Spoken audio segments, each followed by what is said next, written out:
Now, we want to have a conversation about glaucoma. It's World Glaucoma Week 2023, and we have a doctor from the Kenyatta National Hospital. Dr. Rebecca Nandasaba is an ophthalmologist. Good morning, Daktari. Good morning. Welcome to the hot seat of the Situation Room. Thank you. Karibu sana. Make yourself comfortable. Feel at home.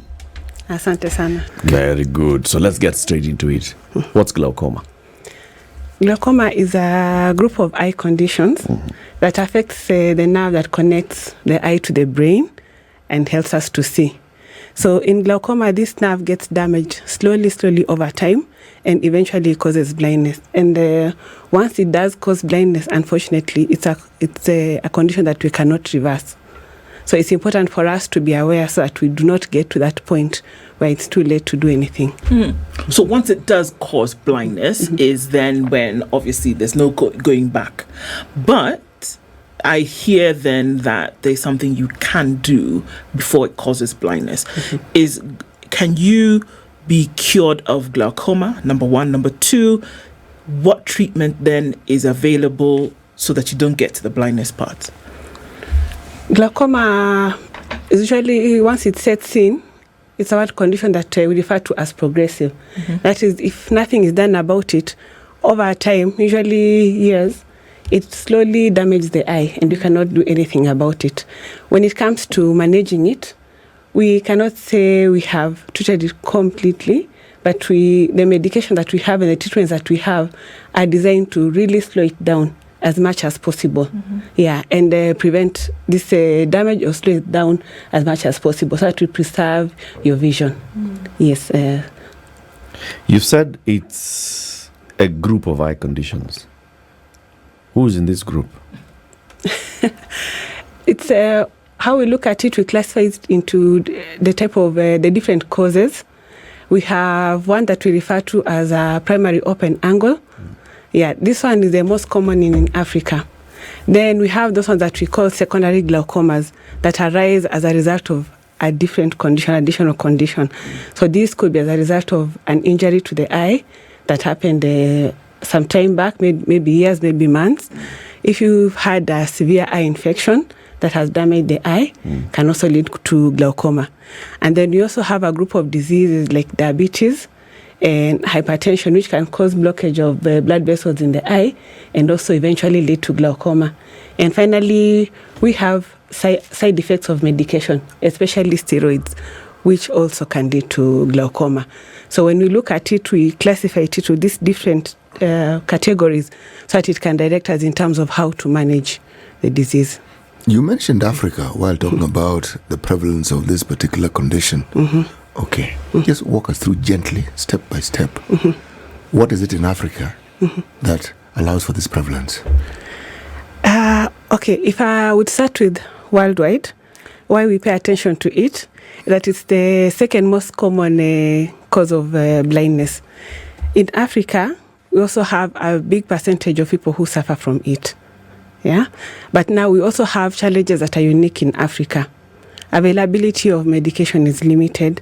And then sticking to treatment is also complex.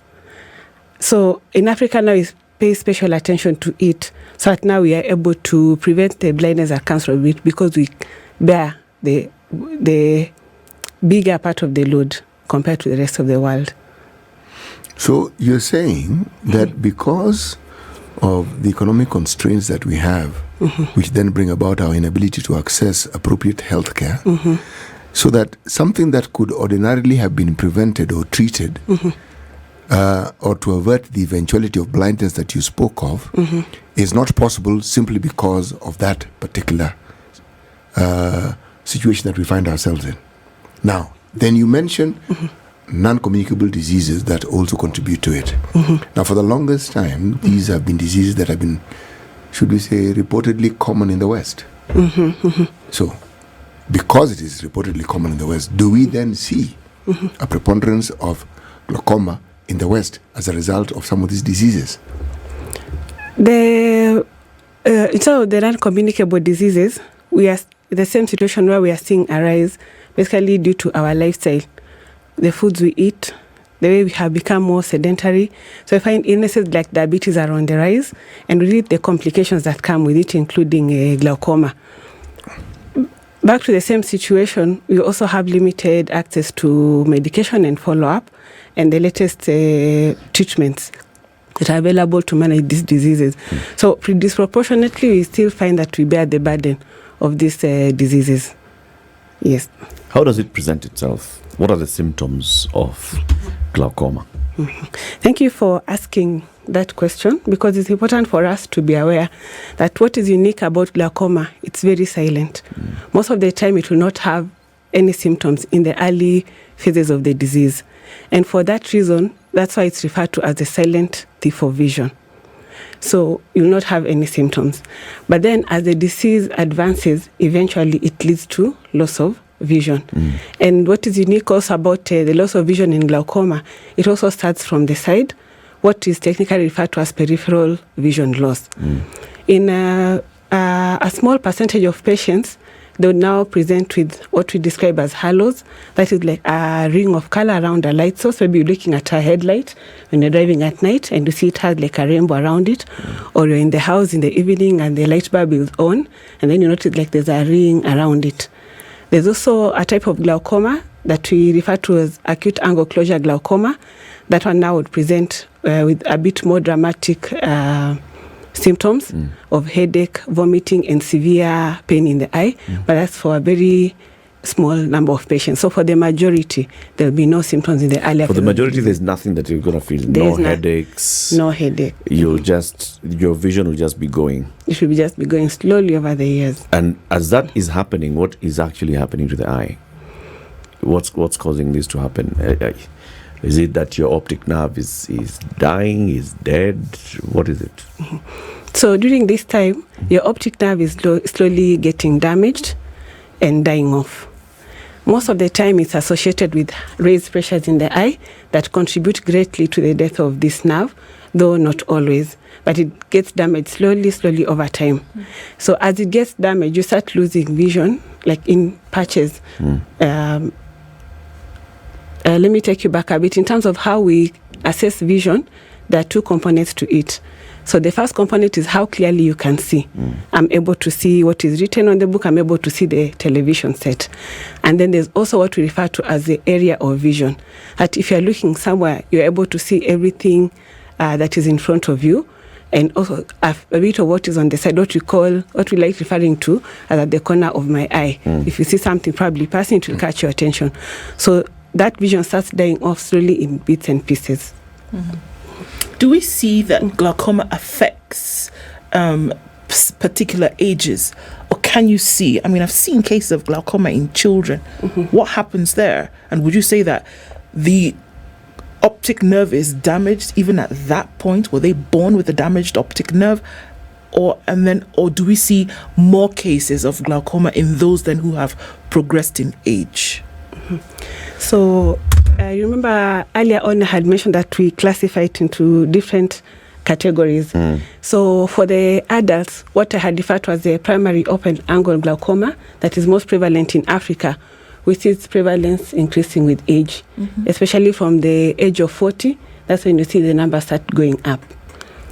For the children, theirs is a bit different, and it's usually as a result of how they develop when they're still in the womb. So the eye has fluid inside, and this fluid is produced inside the eye, then it drains out of the eye through a specific channel.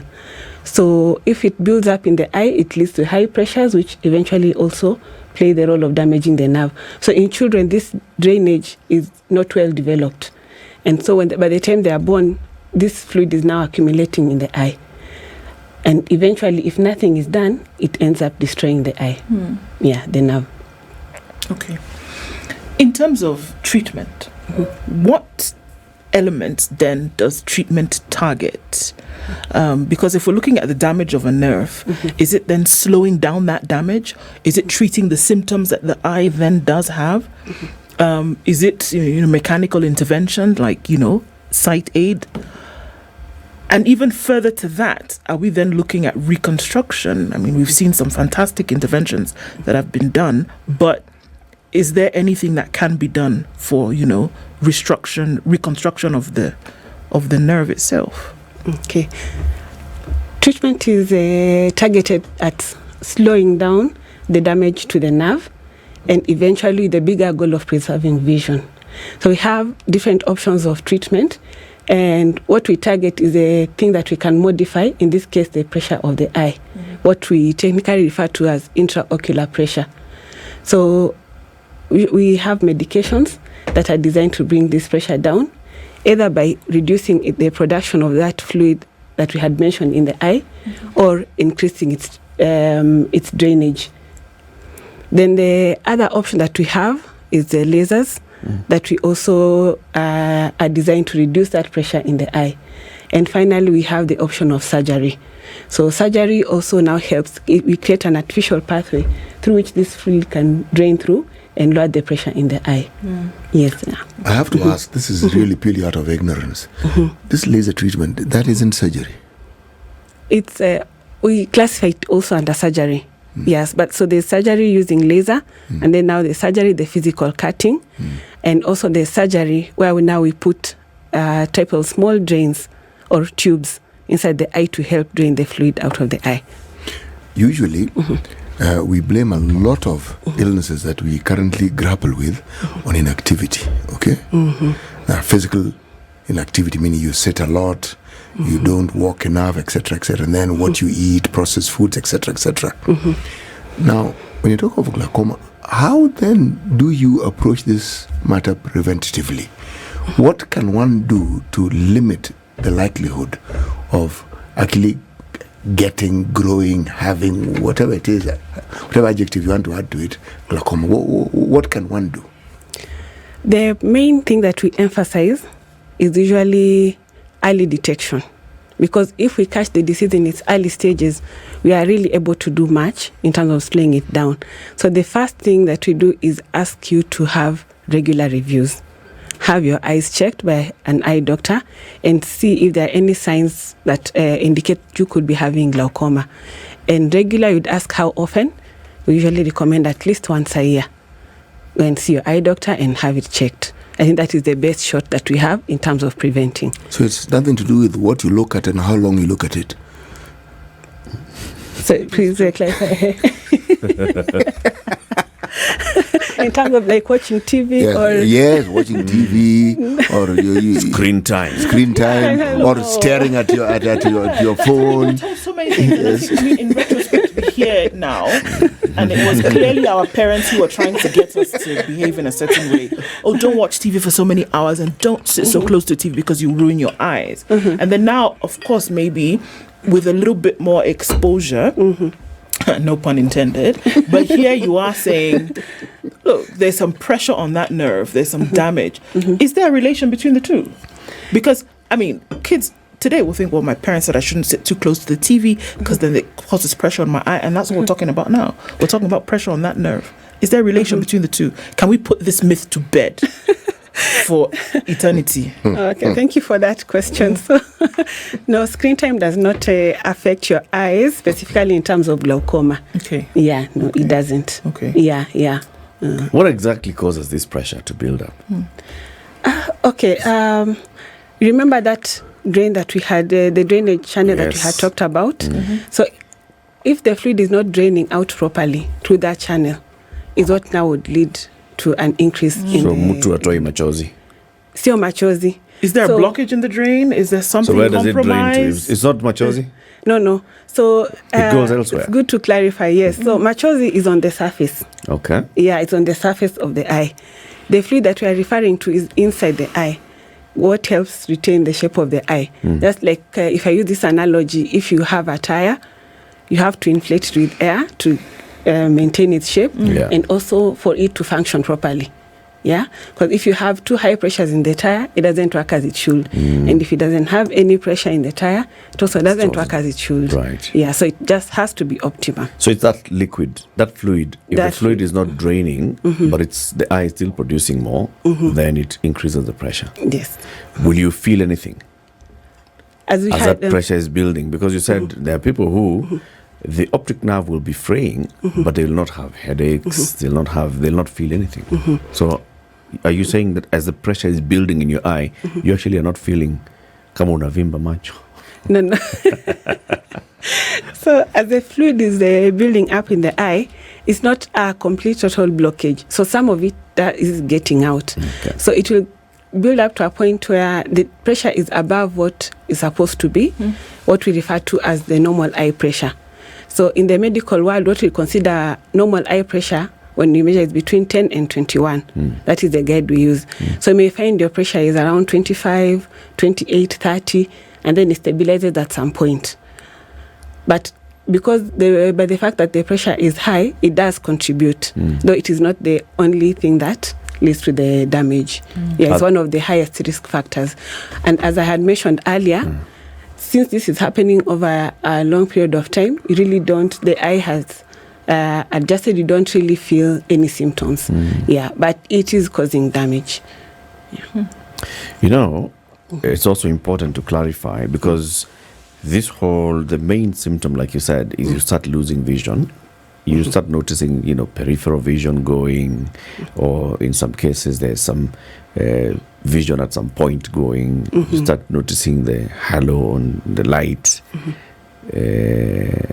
How is this different from other people who are losing vision? That's a good question. So, reduced vision can be from so many causes. As you say, wale wanapewa miwani is what we refer to as refractive errors. Basically, it's how well they're able to focus when you look at an image.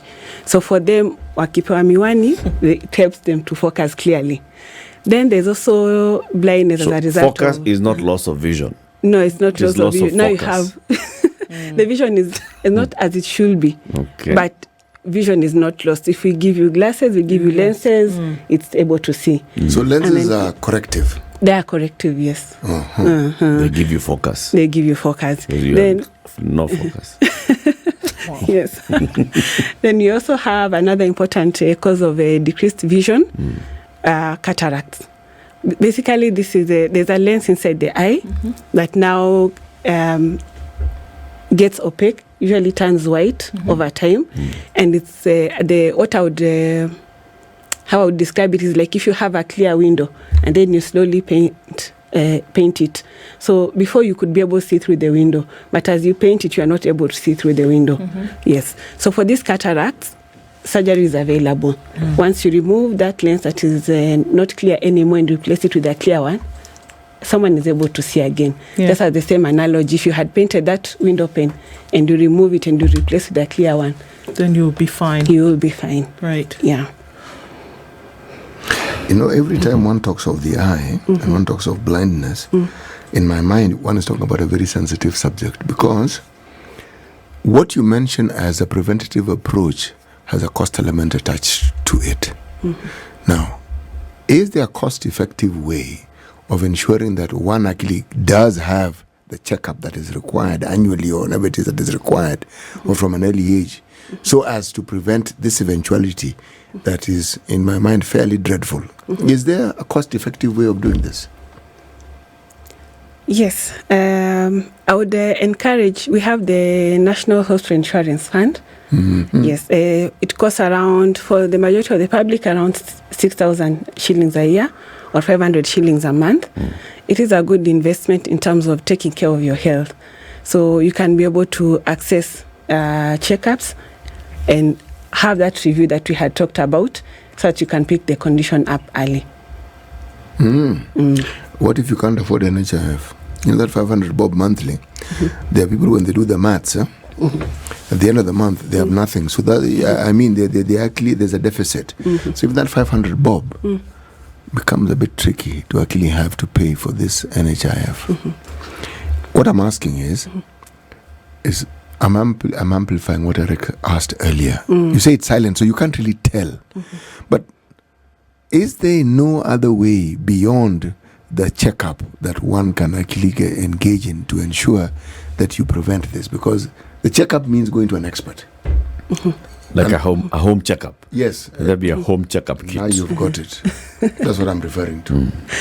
So, Funga macho moja, angalia taa. Simama kwa mguu moja, that sort of thing. Okay. Turn around 6 times on the left. Okay. still the best shot is to have your eyes examined. I'd also recommend government facilities because they offer highly subsidized services, though still a reality that in some cases it may be out of reach of a specific percentage of the public. But government hospitals has eye health workers who are able to assess. Okay. Yes. So there's no home check that can help you tell if you have a glaucoma or not. And there's also no recommended traditional... no blue-eyed cockroach involved. No. Let's take a break. It's 9:30. Hey, Dr. Rebecca Nandasaba is an ophthalmologist. Ophthalmologist na optician ni different. And tutatuambia ni kwa nini. And she works at the Kenyatta National Hospital. She's here to teach us about glaucoma. This is the World Glaucoma Week 2023. Says it's important that you go for those regular checkups and eye checks because glaucoma is a silent cause of blindness. You may not notice it, and then you will notice it. And at that point, it can be taken care of if you go to see a specialist.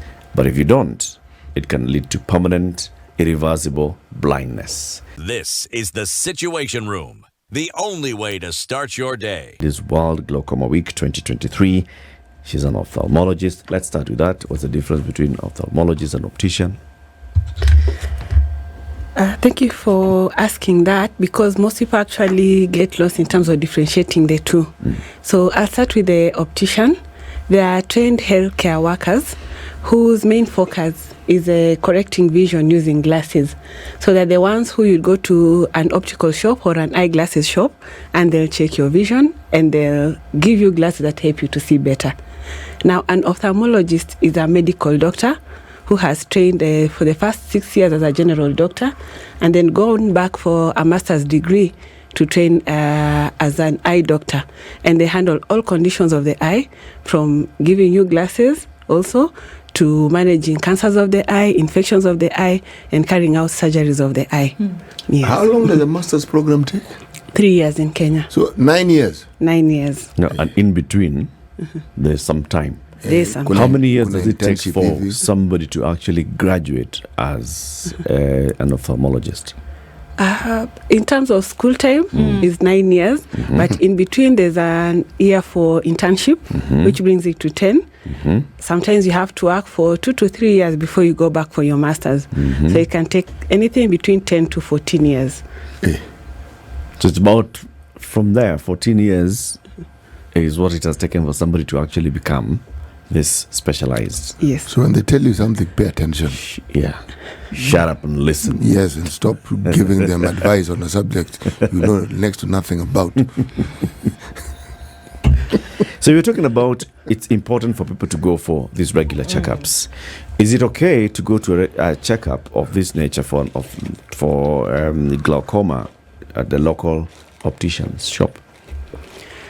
I would advise that you go to an eye doctor for the reason or the main reason of what they're able to check and the kind of equipment they have access to help them check your eye properly. I'll take you through what it entails in terms of an eye review when we're checking for glaucoma. So when you come in, first we'll have a talk with you to see how you're doing, how your vision is, and then we'd also assess if you have any risk factors. One of the significant ones being if you have someone in your family who has lost vision due to glaucoma, because that puts you at an even higher risk. Once we have had a discussion with you... It's hereditary. Yes, it can be hereditary. Some types, yes. Then once we have had the discussion with you, then now we check your vision. I think for those who have seen an eye doctor, there's usually a chart with letters or numbers that get smaller in size as you read along. That helps us to assess how clearly you're able to see. Then after that, we have a special machine, which we call a slit lamp, that we use to check the pressures of your eye.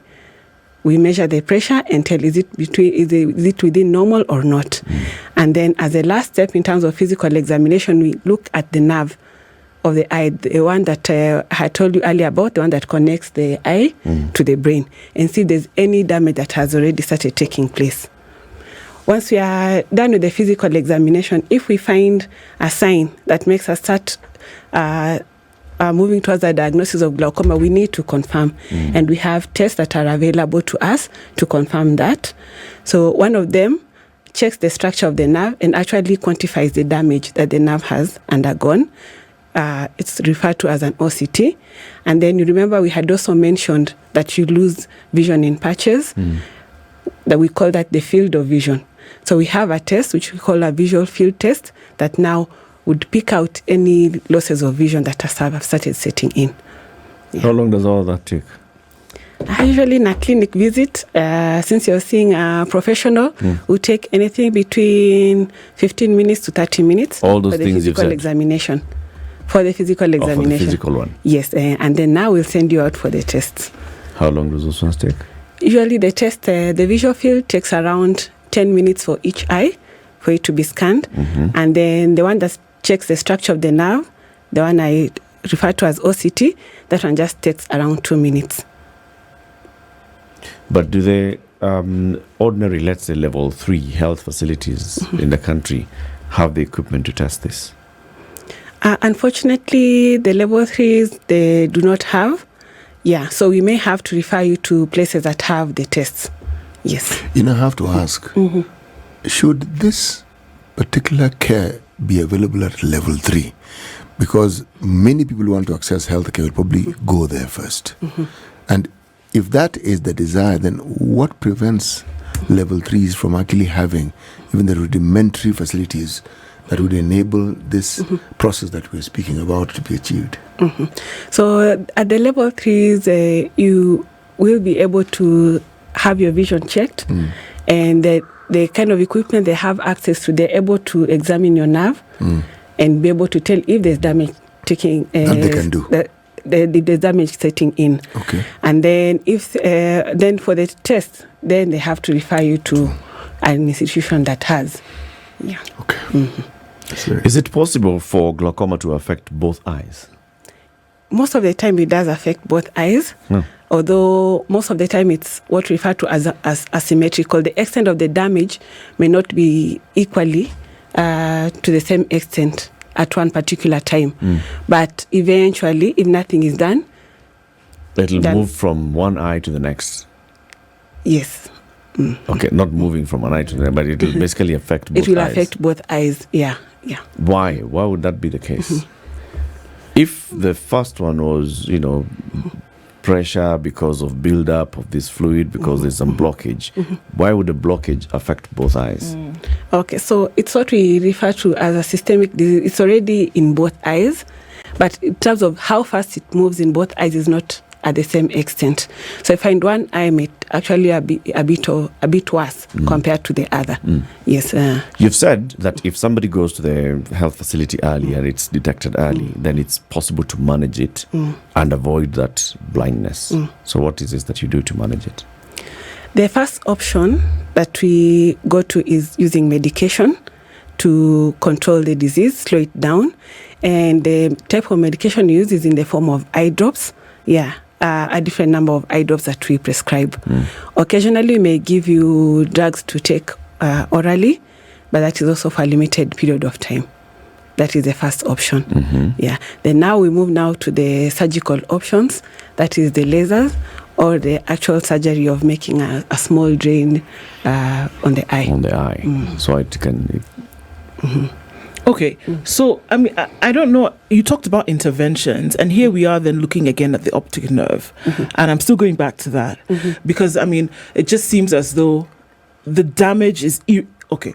Is the damage then that has been caused over time to the nerve irreversible?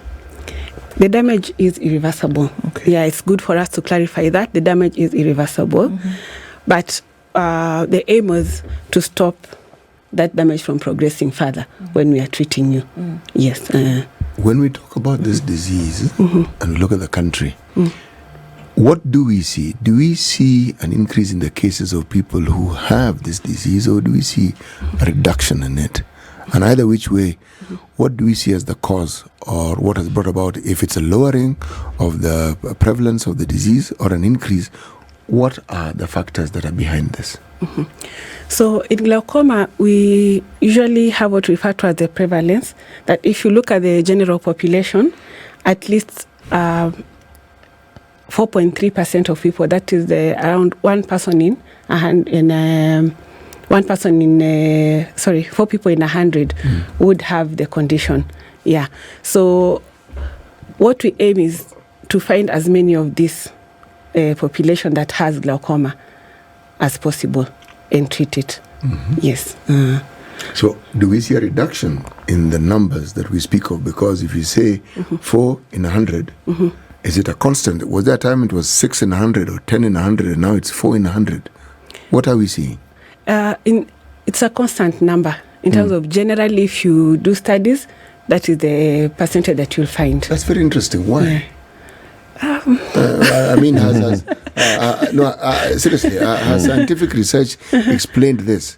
Because I would assume that when you find that 4% is the constant, then there is the push to reduce this 4% to 2% or to eliminate it altogether if it's possible, okay? But if it's a constant, there must be a reason why. And that's why I'm asking. Okay. Okay, now, it could be that given our country, we have a population that is an increase. So people are born, greater numbers, the demand for health, everything else is on the increase. So it is possible that even though there are gains, one doesn't see it because of this small factor. But that's me guessing. So in terms of increase, we would see it as the population grows in terms of the numbers. If at one point Kenya had 30 million people, 4% of that would be a lower number as compared to what we have now when we are at 50 million. So that is now what brings the number of people who have glaucoma high. As the population increases in number, the percentage remains the same, but because now it's a percentage of a bigger number, now the number of people that we have goes higher. But now we also look at what we refer to as risk factors of you getting glaucoma that we cannot change. For example, being African, we cannot change that. Growing older, we cannot change that. Yes. So now that's what keeps the percentage constant. But in terms of the numbers, the more the population grows, now the actual number when you count now goes higher. It will be more. It will be more as the time goes by. Yes. Yeah. So if you look at 20 years from now, if Kenya will have 70 million people, then the numbers will have gone up. Yeah. Is there a stage of optic nerve degeneration where you cannot even start applying the eye drops or the surgery as an option? Yes, when the nerve is completely damaged. And when do you know that the nerve is completely damaged? That's when somebody has gone completely blind? When the person has gone completely blind, they cannot see, they cannot even appreciate light. And then when you look at the nerve physically, you can see it's all destroyed. So any stage before that, as long as someone can see something, you can stop it? Yes, we usually fight to stop any progression. At whatever stage we find it, we fight to stop progression. Yeah. So as we commemorate World Glaucoma Week, so now tell us why week, why not day? And then what is it that you ophthalmologists and the others do on this week? Yeah, it's important that we raise awareness about glaucoma because it does affect, as we have seen, a significant number of people. And loss of vision to one person is a big loss. Yeah, we cannot say it's just one person or just two people. Loss of vision is loss of vision. And the good thing about glaucoma is, as we have mentioned earlier, it's something that we can prevent. There's a lot that we can do to prevent that blindness. Yeah, because if you look at the cost of it, eventually if nothing is done, we lose vision. Why should we lose that vision on this? A lot we can do about it to prevent that. So that's why now we dedicate a whole week to bring awareness concerning this condition. Yes. We see a lot of drives conducted, let's say, by various organizations and charities, but they talk about cataracts and other things. How come we don't hear many of the drives being conducted on glaucoma? We actually do the drives every year in March. We commemorate the World Glaucoma Week. Yeah. And as you had asked earlier, what do we do as you commemorate? Yeah. We screen patients. We ask them to come. We offer free checkups. Right now we check if there's any sign of glaucoma. Yeah. And we institute treatment for those who we find have glaucoma. And we basically let people know, as we are doing today, that look, there's this condition that could affect the eye and it's silent. Please have your eyes checked. Yes. Okay. I know we had talked about prevalence in Kenya and looking at now the numbers that we're seeing. Over time, in terms of what has been done, the treatment that has been done, are people becoming more aware? Or are we seeing that there's, a greater appetite for preventative care, especially when it comes to this? We're spending, quite some days looking at it and talking about it, World Glaucoma Week. Do we see, if you look at the patterns, that folks are then becoming more engaged when it comes to finding out what really is going on in there? Yeah, many people actually ask. Yeah, you find people when they come to the clinic, they would ask, please, Daktari, someone lost vision in my family, could you please check for this? Yeah. So with time it's bearing fruit and people are asking. Yeah. And also as they come to hospital, we always check all our patients to see is there a problem, and if there is, we inform them. And then also for the patients that we have who already have glaucoma, you remember we said family members can also be at risk. We ask them to ask their family members to come for an eye check, and most of them actually do tell their family members to come, and they come. Yeah, so we are making progress. Okay. What relationship does the government have with some of these private entities that focus on eye treatment? Like I know there's Alliance Eye Treatment Center somewhere around Westlands, and there are others. The Lions. Yes. So when we have this week of glaucoma, the concerted efforts by all the players in this field, what is it that they plan to do so that the general public can, one, know, and two, benefit from the activities that have been put in play to celebrate this week? Okay. There's a lot of public-private partnership going on between a government institution and the private institutions. So we collaborate to work together. I remember I had mentioned that there's some equipment that we may not have. So patients who are in areas where the government hospitals don't have, either by the virtue of their level or the amount of equipment they have, we cannot access some services. We work together with the private hospital in terms of referring our patients there for the scans and them coming back. When it comes to commemorating days such as this, they work together with the Ministry of Health to create that awareness. Yes. And then the government also is really supporting the training of eye doctors. Yeah, so and not just eye doctors, we also have ophthalmic clinical officers, ophthalmic nurses now too, helping treatment. Stop there. Ophthalmic what again? Clinical officers. Yes. Who are those? So Just in training. So in Kenya, we have different cadres of healthcare workers. Yes. We have the medical doctors. We have the clinical officers. Yes, the equivalent of physician assistants in the US. And then we have nurses. Yes. And even nurses, you have categories of nurses, isn't it? We have categories of nurses. Yes. So you find that those who are also trained to care for patients with eye conditions. Yes. So those are now the ophthalmic nurses. Yes. Okay. And the clinical officers who are trained to do the eye are the clinical ophthalmologists. Very good. Yeah, so we're working with a really wide range of healthcare workers to really take care of the eyes of Kenyans. Yes. How many ophthalmologists do we have in Kenya? Currently, the number is at around 115, 120. 115. Yes. 1,000 No, 115. only Yes. 115 Around there. ophthalmologists in the country. What's the burden of care that they are looking over? So it's one ophthalmologist, and by the time treating how many patients? 1 million. And by the time we are saying that glaucoma is an issue whereby these number of days has to be given to raise awareness or to encourage treatment or even health-seeking behavior, what's the burden that Dr. Nandasaba has to have in terms of patients? Yeah, that's a critical point you raise, because clearly we are few. So the number of patients, I don't have the exact figure, the calculation, but the number of patients one doctor has to handle is quite high. We can do the maths. If we're 50 million Kenyans and Yes. 115 of you, Yes.